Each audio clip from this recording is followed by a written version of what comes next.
Океанот на останување. Ако останете во мене и ако моите зборови останат во вас, барајте што и да посакате, и ќе ви биде дадено. Стих 7.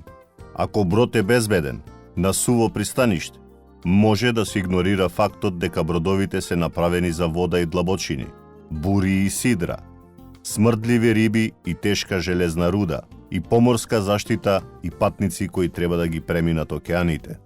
Денешното ветување звучи како бајка. Побарајте што сакате и ќе се направи за вас.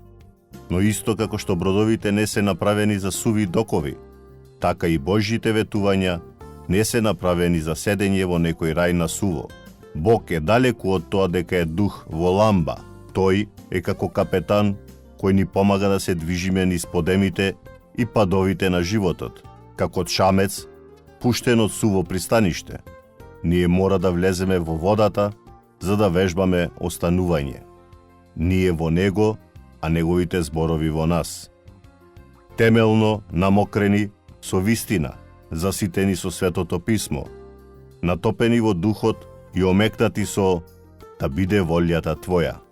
Потоа бараме од место на живење, движење и пронаоѓање на нашето битие во него.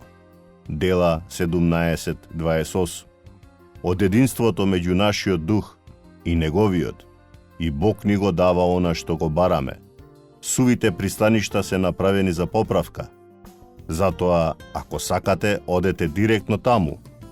Но очекувајте најдобриот механичар за бродови во светот, кој е и капетан, да работи напорно, да ве направи пловни и да ве подготви за враќање во вода, кое може да се случи неочекувано.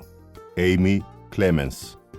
Додека се молите, замолете го Бог да ви покаже дали сте се вртеле околу сувите докови или сте се намокриле по океанот на останување.